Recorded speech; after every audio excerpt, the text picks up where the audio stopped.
Is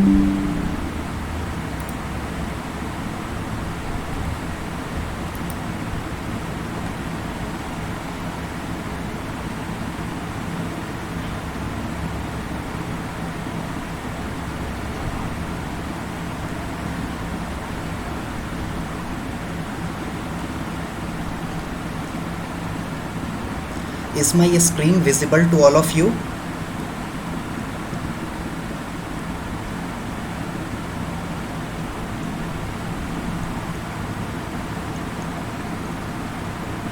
Anyone can confirm this? Okay, okay, thank you.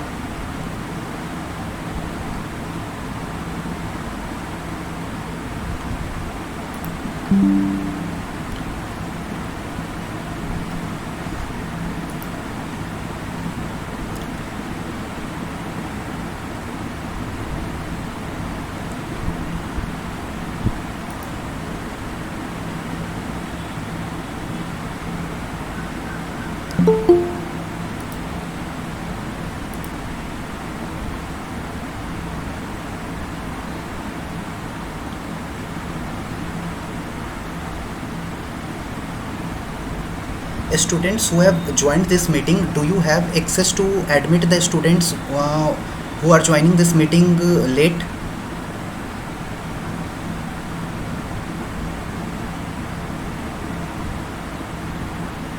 Means, are you getting the notification to allow the students who want to admit in this live session?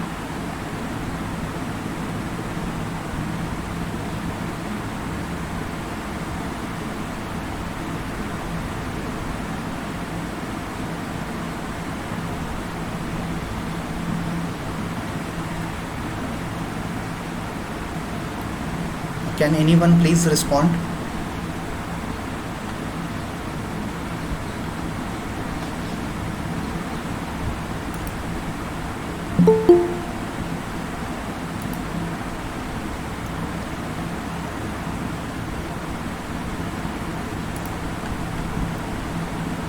Okay, so now it's time, so without delaying we can start the session.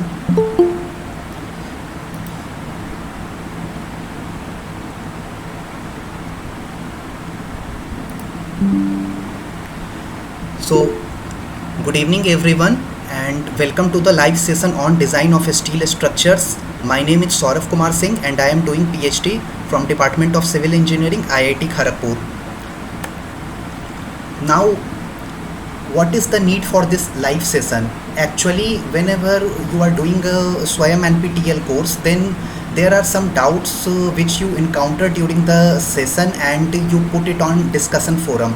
So when you put your doubts on discussion forum, so TAs who are accessing those discussion forums, then they reply you through those emails. Okay, so it will be very difficult for them also and for you also to understand those things, and it is also difficult for those TAs to make you understand all those things. So for removing those shortcomings, we have a need for a live session. So IIT Madras have organized this live session. So what are the things you are going to learn in this live session, or what are the benefits of joining this live session? So in these live sessions, basically we are dealing with previous year's assignments. Basic teaching will be there, and some numerical problems we will solve, and whatever doubts you are posting on discussion forum, we will try to clear all those doubts. So without delaying we can move further. Doubts from, now first of all, I will be dealing with the doubts which are from discussion forum. So one of the student on discussion forum has asked that he was not clear about the joining that exam session. So in order to get a certificate, it is very much necessary to register you for the exam. Means only enrollment doesn't guarantee you any certificate. Means after enrolling you can learn this course, but in order to get the certificate from the NPTEL or Swayam NPTEL, you have to register yourself for the exam. Then only you will be able to get the certificate based on your performance. Other than that, one student has also asked that whether code books are allowed in the exams or not.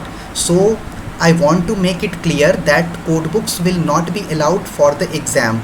So whatever things you will require from the code book, except those basic formulas or basic codal provisions which we which we want you to remember, so those things will be provided in the form of appendix at the last of your question paper, or it will be supplied in a hard copy form along with that question paper. So you are not allowed to take any code book to the examination center.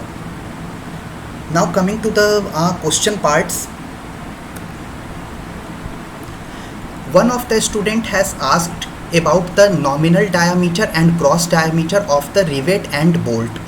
So first of all, I will be dealing with nominal diameter of the rivet or of for the bolts. Now see this figure 1. So in figure 1, this is rivet, and in this rivet, this is the head portion of the rivet, and this is the shank portion. So diameter of this shank portion, so here it is clearly mentioned that diameter of this shank portion is called nominal diameter of rivet. So you can see from the slides, I have taken this picture from the slides from which you are seeing on the portal, means the slide which is used for sir is using that slide for teaching you. So from that I have taken this. 1 second.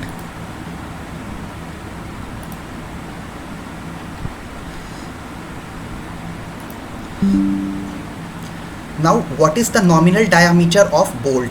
So in case of rivet, we have seen that this line is very much straight, means flat line is there, but in case of bolt, in figure 2, you can see that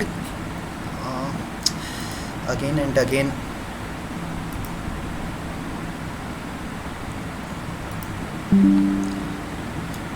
So in figure 2, you can see that this is the threaded portion. So here this portion is the threaded one, and this portion is non-threaded portion. So this is called shank. So diameter, this diameter is called the diameter, nominal diameter of the bolt. Means you will not measure diameter from this threaded part. You have to measure the diameter at this portion where thread is not present. So this is called as nominal diameter of bolts. Now coming to the gross diameter, in order to put these bolts or rivets, we have to make holes in the plates. So diameter of these holes which we made in the plates, this diameter, so whatever we are making here, punching here, then this diameter is called as gross diameter of rivet or bolt. 1 minute.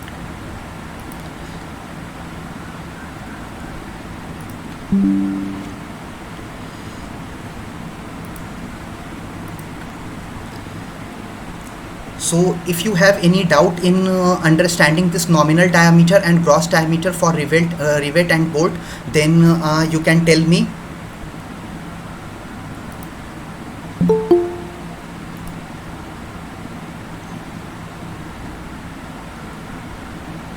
So I think that I can proceed further.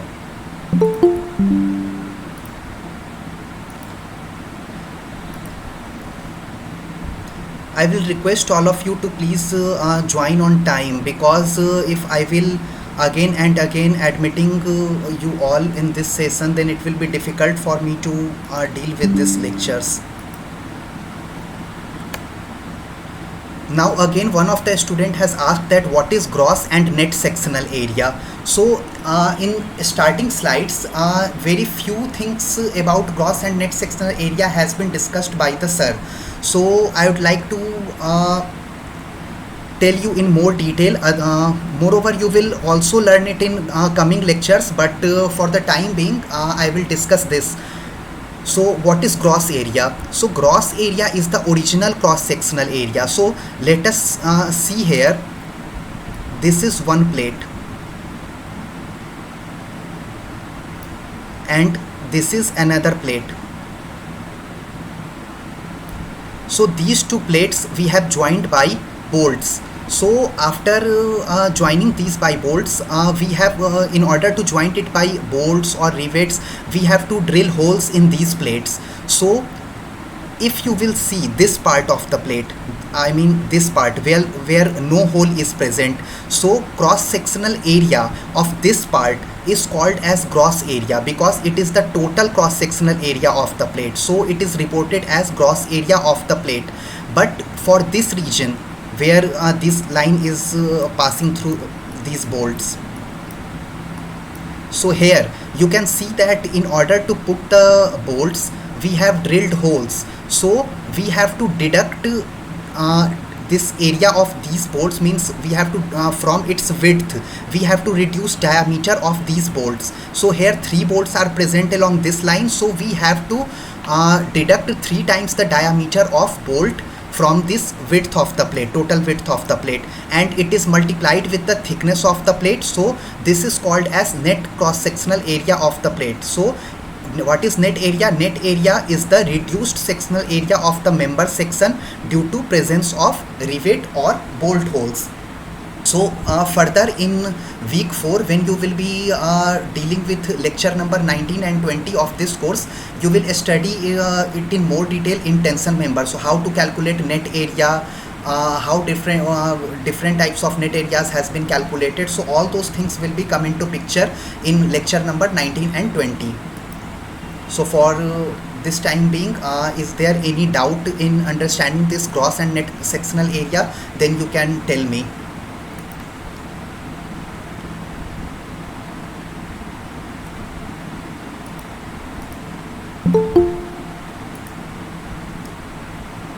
So I think that there is no doubt from here, so I can move further.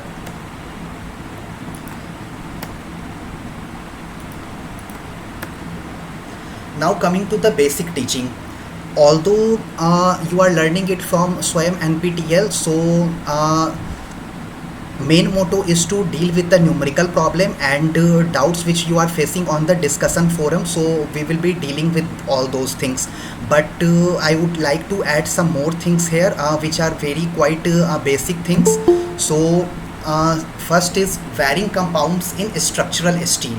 So we know that steel is manufactured by several compounds. So first of all we will deal with carbon. So carbon is the main component of the steel. So with the increase in carbon percentage, what will happen? Strength will increase and ductility will decrease. Means if you are increasing the carbon content, then along with strength its brittleness will increase and its ductility will reduce. Now coming to the second, manganese. So with the increase in manganese, it provides resistance to wear and abrasion. After that it will also increase strength and surface hardness. So anyone can tell me what is hardness? So it will be better if we will interact with each other, then it will be more good for us. So any one of you want to say about what is hardness? It is very basic thing. No, not toughness. Toughness is another property.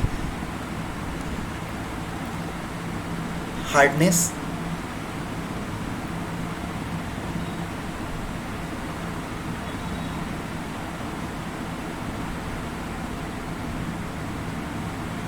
Please interact, otherwise it will be quite boring. So I will request resist impression.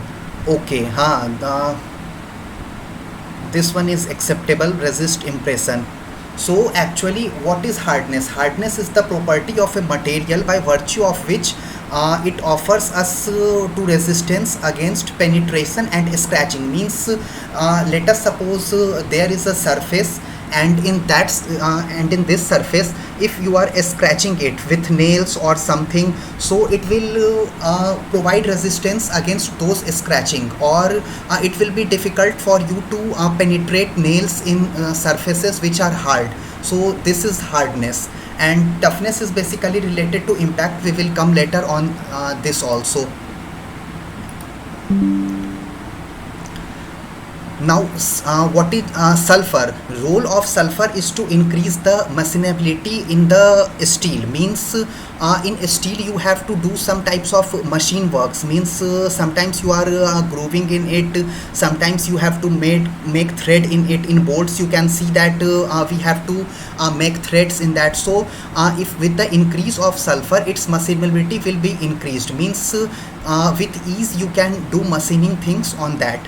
After this, it is chromium. So chromium is basically, chromium and nickel also is basically used for stainless steel, in manufacturing of stainless steel. Next is phosphorus. It improves machinability and atmospheric corrosion resistance. And the last is vanadium. With the vanadium, the role of vanadium is basically, you will find out in spring and bearings which we are manufacturing. Means a spring which we are using in auto vehicles, and bearings are provided in bridges and at various places. So there you can see the need of vanadium steel. So for making those springs and bearings, vanadium steel is used, and it basically increases impact strength in stainless steel. So this impact is related to toughness, which you were replying.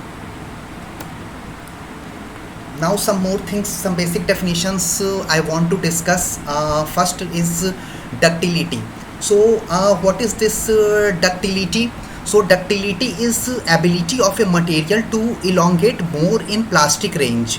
Means from the stress versus strain curve of mild steel. If you will see, let me draw here.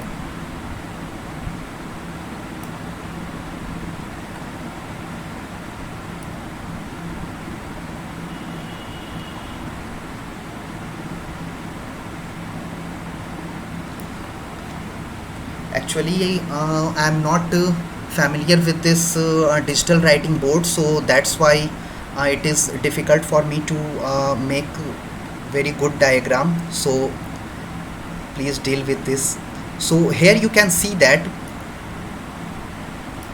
up to this portion it is in elastic range, and beyond this portion it is in plastic range. So here you can see that mild steel has elongation. Means this much elongation it is having in plastic zone, and this is in elastic zone. So that's why mild steel is called as ductile material. So we can see here that the ability of material to elongate more in plastic range. So if a material is elongating more and more in plastic range, then that material will be considered as ductile material. 1 minute. Now coming to the process of quenching. Basically quenching and tempering are the manufacturing process of steel. Means different types of steel you can manufacture from this quenching and tempering process. So what is quenching? So quenching is the process of rapidly cooling of steel after heating. Means in order to manufacture a steel, you are heating that steel. After that you can see that that steel is suddenly dumped into this water tank to cool. So this is rapid cooling of steel. So this is the process of quenching, and here in this figure you can see that quenching is done by using water. So you can not only do quenching by water, you can also do it with the oil. So various type of fluids are used to do quenching process. So when you are using water, then it is very rapid cooling. So this is the process of quenching. So I think that process of quenching is clear to everyone. Now coming to the second, tempering. Tempering is the process of reheating martensite. What is martensite? Martensite is actually extremely hard and brittle material. So process of reheating martensite to result in steel with strength and ductility superior to those in normalized steel. Means when you are doing quenching process, then material which you are getting is extremely hard and brittle. So product, you can expect that product of quenching is martensite. So what is martensite? It is extremely hard and brittle. So when you are getting anything from after quenching, then that is brittle in nature, but in steel we want some ductility in it, so that we can easily do welding in it, or we can use it for some other places too. So for that we have to go for tempering. So in tempering process we again reheat that material. So this time heating is not done at very high temperature. Actually we are doing heating at low temperature, so that along with its increase in strength, ductility will also be enhanced. So this process is called tempering. So in next slide we can see that where this process is used. So quenching and tempering, in this note, quenching and tempering are principles applied to higher carbon steels to get high hardness, or to alloy steels to achieve high strength and toughness. So you have seen that with the increase in carbon percentage, so its strength will increase, and on the other hand it will be brittleness will be introduced in that steel. So with the process of tempering we can make it little bit ductile also. Now coming to the next slide, thermomechanically treated bars, or in short we can say TMT bars, which we are using in for construction. So when we are going to follow this quenching and tempering process, actually TMT bars are manufactured in three steps. So first of all, when these bars are heated, so after heating these bars we are doing sudden cooling of these bars. So that process we have learned earlier, that that is called quenching. So we are what we are actually doing, we are doing quenching, and result of that quenching is martensite. So its outer layer, when you will dip this rod in cooled water, then you can see that this martensite will form. So this outer layer is martensite, so this is very much hard. So what is the function of this martensite? It provide strength to this bar. After that you can see that when we are doing quick cooling, so inside part, yani ki core of this material is actually not fully cooled, so it is still hot. So it will result in ferrite plus perlite material. So role of this core is to provide ductility. So as this will cool gradually, this outer surface will cool rapidly and result in martensite, but this core will cool slowly, gradually. So this will result in ferrite and perlite. So it improves ductility of the TMT bars. And this transition zone is called bainite. So this is the figure of cross section of a TMT bar. Now what is the use benefit of using TMT bars? It has tough outer core and soft inner core. Due to tough outer core, its strength will be increased, and due to soft inner core, its ductility will be increased. Second, it has high tensile strength, ductility, good anti-corrosive properties, superior weldability, etc. Now in TMT bars you have seen that there are several threads present over there. So can anyone tell me what is the function of those threads which are present over the TMT bars? Basic function of those threads, any one of you?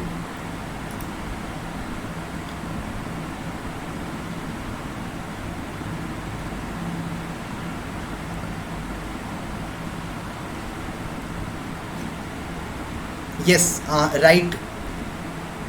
It helps in making bond with concrete.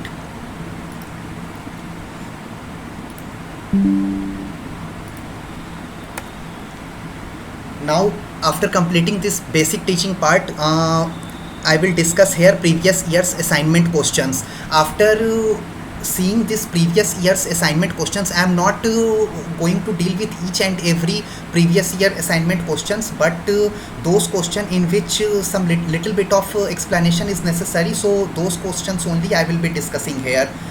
So it will help you by doing this previous year's assignment question. You can aware with what type of questions is basically asked in the assignment, and for this session you will be helped to to solve your assignments, because you know that you have to score some minimum marks in the assignment to appear for the final exam, which will give you certificate.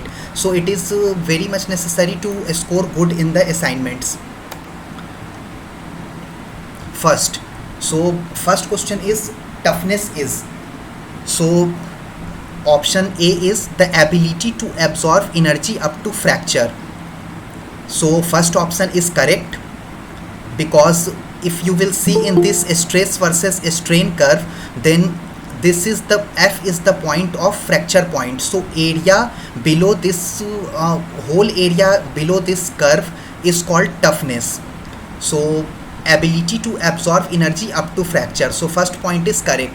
Second is generally measured by the area under the stress strain curve. This is also correct. Resistance to fracture under the action of impact loading.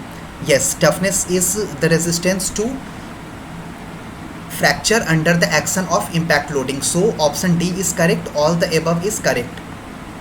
So here I have written a definition for you. Toughness is one of the mechanical properties of steel by virtue of which it offers resistance to fracture under the action of impact load. So this is important, under the action of impact load, and it is measured by the area under stress versus strain curve. Now second question, as per IS 800-2007, the value of Poisson's ratio for structural steel is. So this is actually in this thing you have to remember the value of Poisson's ratio for structural steel, and it may be asked in your assignments or final year question paper. So you can remember all those things. You cannot expect these things to be given in appendix. So these are basic things which we want you to remember. So please remember this value of Poisson's ratio is 0.3, and it is given in clause 2.2.4.1 of IS 800-2007. And I will request all of you who are first time doing this or reading this steel design of steel structures course, make habit of opening IS code books, because if you will open and study IS codes, then you will get knowledge in more depth, so it will benefit you. Or other than that, you can also go for SP6. In SP6 you will get different type of precast sections which we are using in design of steel structures, means beam section, column sections, flats. So you can remember see all those things, and you can see notations, because notations are asked in assignments or in final exams, so it will help you. So what is Poisson's ratio? So it is the absolute value of the ratio of lateral strain to longitudinal strain under uniaxial loading. So you can see that this solid cylinder, not this dotted one, this solid cylinder, it's subjected to an axial force of F. So before applying this axial force F, initial diameter of this cylinder was small d. After pulling it with the axial force F, means after applying axial pull, what will happen? Oh sorry, actually this dotted one is the initial length and initial diameter of this cylinder. So after giving this axial pull F, so this cylinder will stretch, means its length will increase, and final length is denoted by here small l, and initial length is L naught. After stretching it, what will happen? This longitudinal length will increase, but this transverse length will transverse direction will decrease, it will reduce. So here you can see that initial diameter was d naught, and its final diameter small d is lesser than d naught. So what is Poisson's ratio? Poisson's ratio is lateral strain upon longitudinal strain. So this is represented by del L upon del D upon D.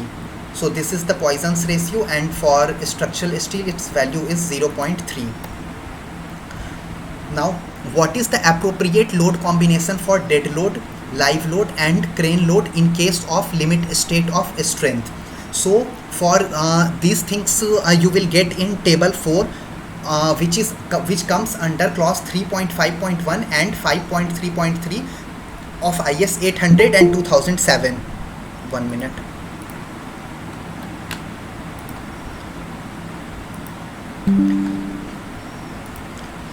So when you will see this table 4, then you will find that factors for this is 1.5 dead load plus 1.5 live load and 1.05 crane load. So why these factors are we are multiplying these loads with these factors is actually mentioned in code book. So when you will read that code book, then you will come to know. So here I have mentioned all those things for you.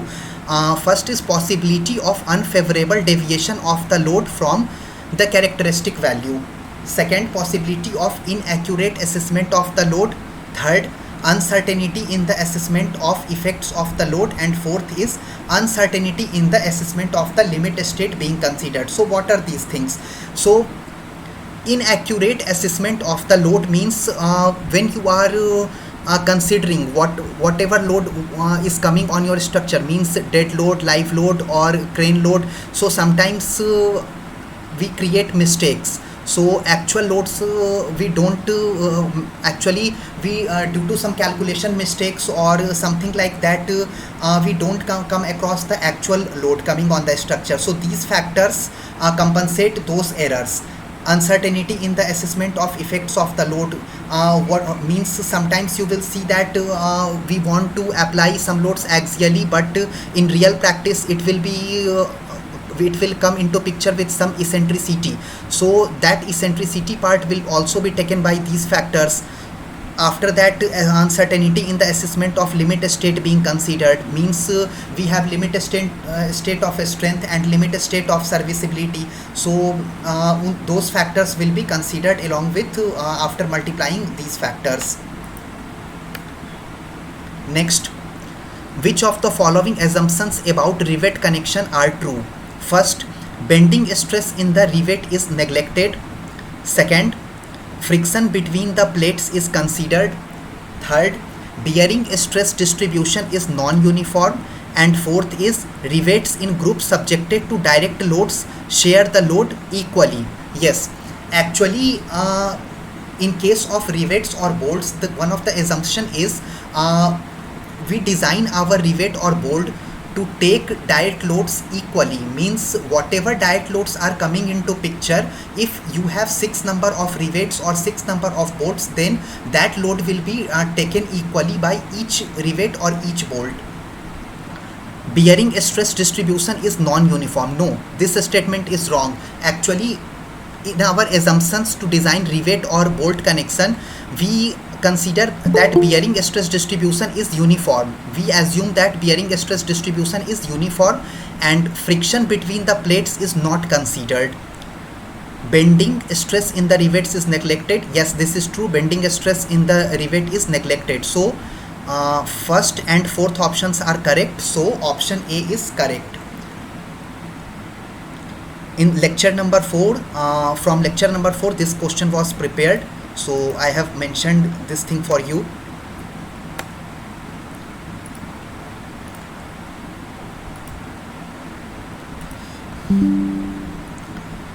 Next, what should be minimum pitch of a 16 mm diameter bolt? So according to clause 10.2.2 of IS 800 to 2007, their specification has been given that minimum pitch P is equal to 2.5 D. And what is D? D is the nominal diameter of bolt. In starting of this class, we have seen that what is nominal diameter of the bolt. So unthreaded diameter at unthreaded level is nominal diameter of the bolt. If in question, if it is not mentioned, means what should be minimum pitch of a 16 mm diameter bolt. If here it is not mentioned that the 16 mm is gross diameter or nominal diameter, then by default you have to take it as nominal diameter. Until and unless it is written as this is gross diameter, you will not take it as gross diameter. If it is anything is not mentioned here, you will be taking it as nominal diameter. So nominal diameter of the bolt D is 16 mm, and from IS code we know that minimum pitch P is equal to 2.5 into nominal diameter of bolt, so 2.5 into 16 is equal to 40 mm. So whatever value of bolt is given, diameter of bolt is given, you will be able to find out those things. Next, a roof slab is subjected to a dead load of 25 kilonewton and live load of 20 kilonewton. Calculate the load, calculate the total factored load according to limit state of serviceability. So from table 4 of IS 800 2007, let me open it for you.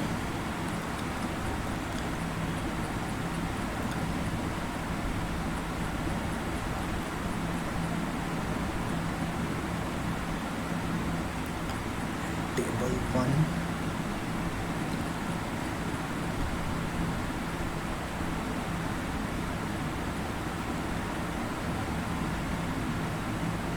Yes, this is table 4.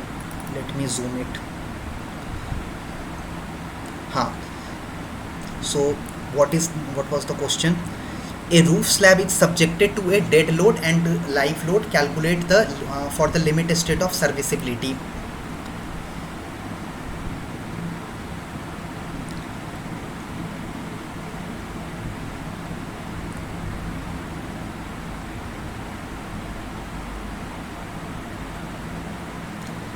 So you can see that this table is divided into two categories. First is limit state of strength and second is limit state of serviceability.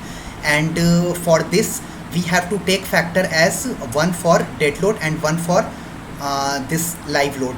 So here, according to, if you will be asked for limit state of strength, then these factors will change. So total factored load will be 1 into 25 plus 1 into 20. So this will result in 45 kilonewton. So option D is correct.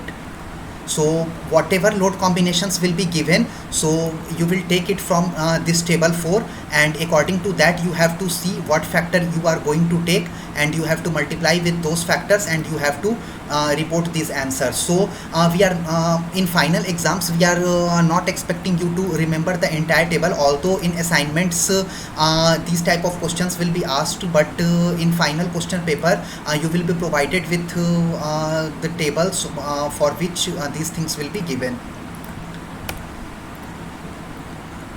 Next question, which of them comes under limit state of strength? First, loss of stability of the structure. Yes, this actually we have seen that we have two types of limit state. First, limit state of strength, and second is limit state of serviceability. So under strength, loss of stability of the structure, and during course of first week you have seen one of the lectures that under limit state of strength what are the things which we take, and under limit state of serviceability what are the things we are considering. So these type of questions you can expect in these assignments also. So please attend your live sessions and classes seriously. So first is loss of stability of the structure. So this comes under limit state of strength. Fracture due to fatigue, this is fracture, so it will also come under limit state of strength. Excess deflection or deformation of the structure, no, deflection or deformation comes under limit state of serviceability. So point 3 is incorrect.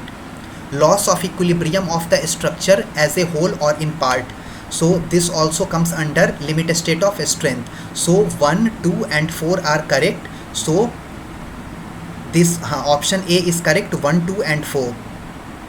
Excess deflection I have mentioned here. Excess deflection or deformation of the structure comes under limit state of serviceability. Next question, what should be the diameter of bolt hole if diameter of bolt is 14 mm? So for 14 mm from table 19 of IS 800 2007, there everything is mentioned that if diameter will vary up to this range, then what should be the diameter of bolt hole, means clearance, hole clearance. So hole clearance will be 1 mm for this thing. So actually this is mentioned, I have this is typo error, so this will not be a diameter of bolt hole, this is hole clearance. So bolt hole is equal to hole diameter plus hole clearance is equal to 14 plus 1 is equal to 15 mm.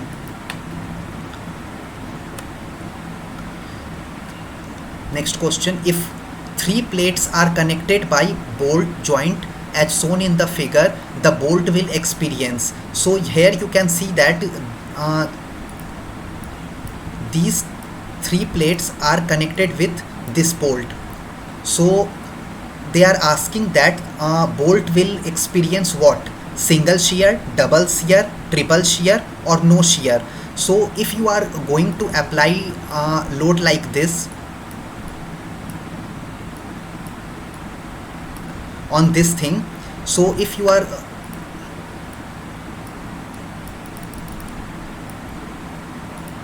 so when you are going to apply load like this, then what will be the tendency of this bolt?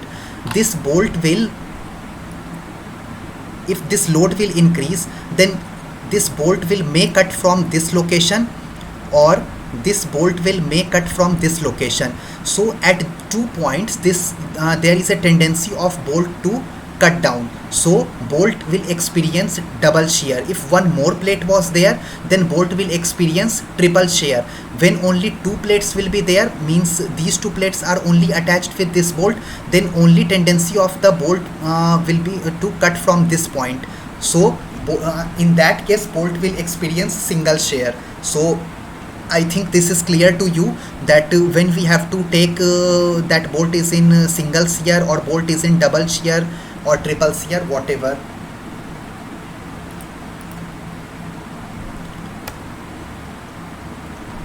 Name the connection shown in the figure. So uh, this is a steel member, and there is a bracket connection which is attached to this steel member, and load, let's say this load as P is acting over here. So, and these are bolts, these are connected with bolts. So these what this connection is of what type? Means this is direct shear connection, or eccentric connection, or pure moment connection, or moment shear connection. So you have seen all type of connections in video lectures which you are seeing. So this is moment shear connection. Why moment shear connection? Because due to this when this P load, when it will act directly over this position, then there will be a tendency of bolt to cut from here, here, and here. These three bolts can cut about this plane. So this plane will experience shear, and how this shear will come? Tendency of this bolt will be to means bend. It will bend like this. So this is moment shear connection. So I think this is all for today. Thank you. And 1 minute.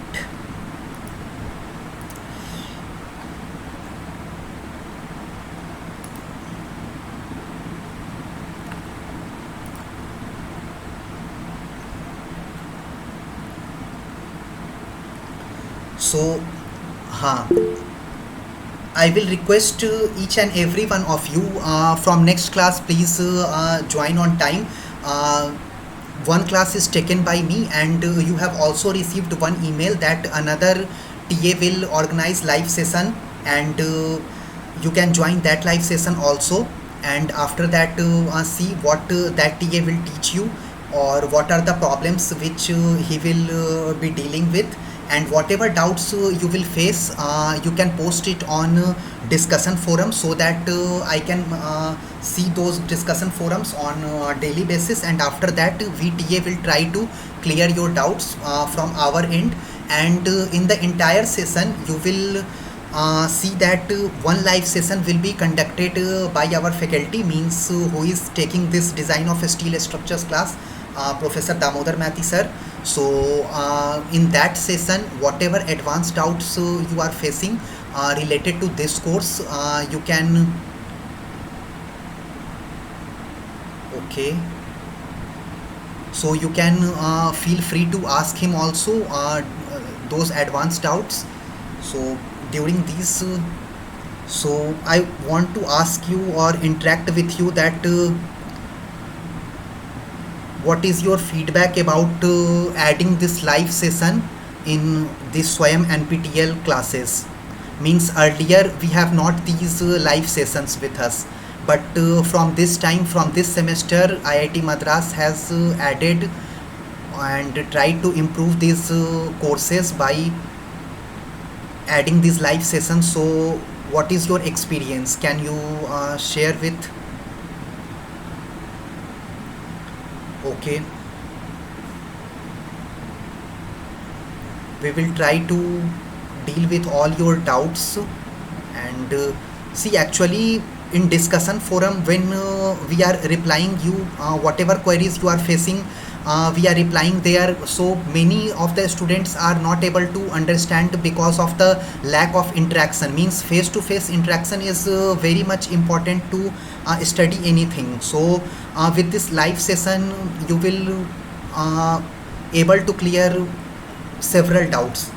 So further, I will request you to see video lectures on time and appear for each and every assignments, so that you can understand the gist of this course, and it will help you in your BTech curriculum, or in whatever curriculum you have taken.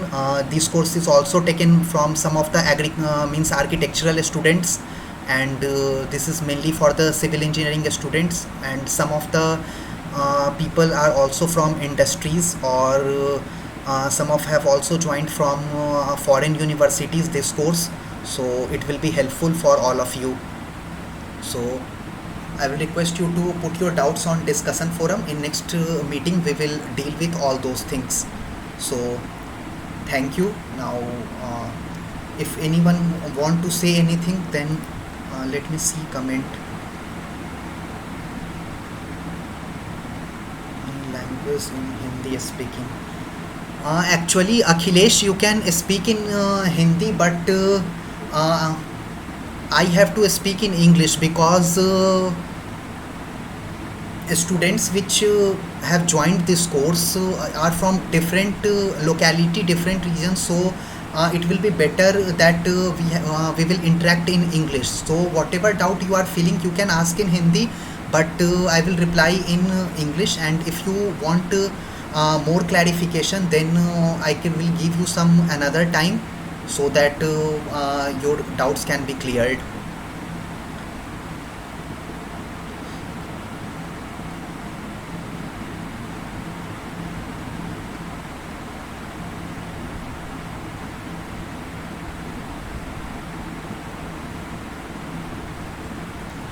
हाँ योगी, yes, हाँ, this is possibility. If hot steel is comes in contact with cold water, then actually its surface, its outer surface, you can see that in many cases, means cold water means water which we are using is at room temperature, not fridged water. Basically it is at room temperature. Means cooling you can do either by using water, or with oil, or sometime means cooling. In the case of TMT bars, we will also allow after quenching, we do tempering process. But after tempering, means in tempering what we do, in tempering process we gradually heat that bar again. So after that cooling is happen at room temperature, means air cooling. In natural environment, that TMT bar is cooled. So not cold water is not referred here to that very much cold water.